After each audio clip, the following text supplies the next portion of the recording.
نور کی روشنی میں بات کروں گا. کوئی مائے کا لال میری زبان کو نہیں روک سکتا. میں سنویدھان پڑھ کر سناؤں گا.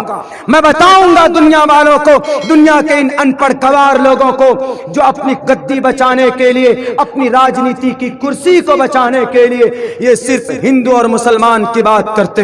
میں نکل پڑا ہوں راستے میں, میرے پیچھے بہت سارے دشمنان لگے ہوئے.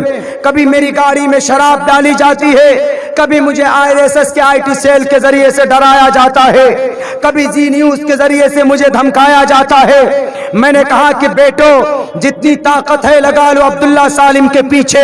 میں ایک طالب علم ہوں, میں ایک مدرسے سے پڑھ کر نکلا ہوا ہوں. میرے سینے کے اندر, میرے رگوں کے اندر دونوں خون ہے, دونوں طرح کی محبت ہے. اسلام کی بھی محبت ہے اور بھارت کی بھی محبت ہے. میں اگر اسلام کے اسٹیج پر کھڑا ہو جاؤں گا تو میں کہوں گا الحمدللہ رب العالمین الرحمن الرحیم مالک یوم الدین الف لام میم ذالک الکتاب لا ریب فیہ سیقول الصفات الرسل لن تناول المحسنات لا یحب اللہ. میں پورا قرآن پڑھ کر سنا دوں گا. جب میں اسٹیج پر کھڑے ہوں گا, جب میں مسلمانوں کے بیچ میں جاؤں گا, جب میں مسلمان بن کر جاؤں گا, جب میں عبداللہ سالم IAS آف اسلام بن کر جاؤں گا تو میں بولوں گا. تمہارے کہنے سے میں ڈروں گا نہیں. میں اسلام کی اتہاس کو بتاؤں گا, میں قرآن کی اتہاس کو بتاؤں گا, محمد الرسول اللہ کے امن و شانتی کے پیغام کو بتاؤں گا. تمہارے ڈرانے سے, تمہارے دھمکانے سے یہ تحریک رکے گی نہیں اور یہ جذبہ کبھی ٹھنڈا نہیں ہوگا. آؤ میں تمہیں بتاتا ہوں, جب میں مسلمان بنتا ہوں تب میں پڑھتا ہوں اقیم الصلاۃ, تب میں قرآن کے 30 پارے تمہیں سنا سکتا ہوں, وَإِذَا سَمِعُوا پڑھ کر سنا سکتا ہوں, وَلَوْ أَنَّنَا قَالَ الْمَلَأُ وَاعْلَمُوا يَعْتَذِرُونَ وَمَا مِن دَابَّةٍ وَمَا أُبَرِّئُ رُبَمَا سبحان الذي قال لم اقترب للناس قد أفلح المؤمنون وقال الذي أمن خلق أتل ما أوحي ومن يقنط وما لي قال فمن أظلم إليه ردوا حاميم قال فما خطبكم لقد سمع الله تبارك الذي عما يتساءلون من الجنة والناس. جب میں اسٹیج پر رہوں گا تو میں پورا قرآن پڑھ کر سناؤں گا, چونکہ میں اس وقت ایک مسلمان ہوں. لیکن جب میں راجنیتی کے اسٹیج پر کھڑا ہوتا ہوں تو اس وقت میں لوگوں کو ایک انڈین بن کر سمجھاتا ہوں کہ وی دا پیپل آف انڈیا, میں ایک بھارتی ہوں. میں اس وقت آپ میری نظر, آپ میری طرف, میری ٹوپی کو میں نہیں دیکھیے گا, میری داڑھی کو نہیں دیکھیے گا. اس وقت میں اسٹیج پر جب ہوں گا تو میں اس وقت بھارت کے سنویدھان کو پڑھ کر سناؤں گا. ایک مسلمان وہی ہوتا ہے جو قرآن کے 30 پاروں کو پڑھ کر سنا سکتا ہے تو بھارت کے 350 آرٹیکل کو پڑھ کر سنا سکتا ہے. جب میں مسلمان بنتا ہوں تو میں اپنی نماز کی بات کرتا ہوں, میں اپنے قرآن کی بات کرتا ہوں, میں اپنے اذان کی بات کرتا ہوں, میں اپنے صحابہ کی بات کرتا ہوں, میں سائے ستہ کی بات کرتا ہوں. لیکن جب میں بھارتی بنتا ہوں, جب میں انڈین بنتا ہوں, تب میں کہتا ہوں کہ اٹھو آؤ مقابلے کے لیے ان پڑھ اور گوار لیڈروں. تم نے بدنام کیا ہے اس دیش کے مسلمانوں کو میر جعفر, میر صادق کی اولاد کہہ کر.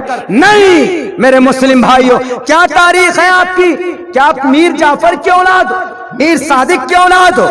بالکل نہیں. ہم اولاد ہیں حضرت آدم کی اور ہماری نسبت جتتی ہے محمد الرسول اللہ سے. ہم صحابہ کو ماننے والے. ایسا نہیں ہے کہ ہم اگر کوئی مسلمان جلسے میں اتنی بڑی تعداد میں بھیڑ میں جا کر قرآن و حدیث سنتا ہے تو اس کو بھارت کے سنویدھان سے محبت نہیں ہے. ہمیں بھارت کے سنویدھان سے محبت ہے. ہم جب قرآن کی بات کرتے ہیں تو الحمدللہ قرآن کی ایک ایک بات لوگوں کو سمجھانے کی کوشش کرتے ہیں. لوگوں سے کہتے ہیں کہ نماز پڑھو, اقیم الصلاۃ, اللہ نے قرآن میں کہا نماز پڑھو, فرض ہے. نوجوان کتنی نماز پڑھتے ہیں؟ بالکل نہیں. سیلفی لیتے ہیں, ٹچک واہ ہو گیا, سیو کر. آپ کی زندگی میں نماز ہے, ہمارے نوجوانوں کی زندگی میں نماز ہے. نماز it's great responsibility of your life. The secondly, ایمان کے بعد سب سے بڑی ذمہ داری اور مسلمانوں کی پہچان ہے 24 گھنٹے میں ٹو آفر صلاۃ 5 times a day. It's your duty. Allah created you for this. What is need to create you. کیا ضرورت ہے اللہ کو آپ کو پیدا کرنے کی؟ اگر آپ نماز پڑھتے ہو, اگر کوئی بولے کہ نماز پڑھنا پاپ ہے تو اس کو سامنے رکھ کر کے کہو کہ نماز پڑھنا پاپ ہے. کس کتاب میں لکھا؟ اگر کوئی RSS کا گنڈا آ جائے, VHP کا گنڈا آ جائے,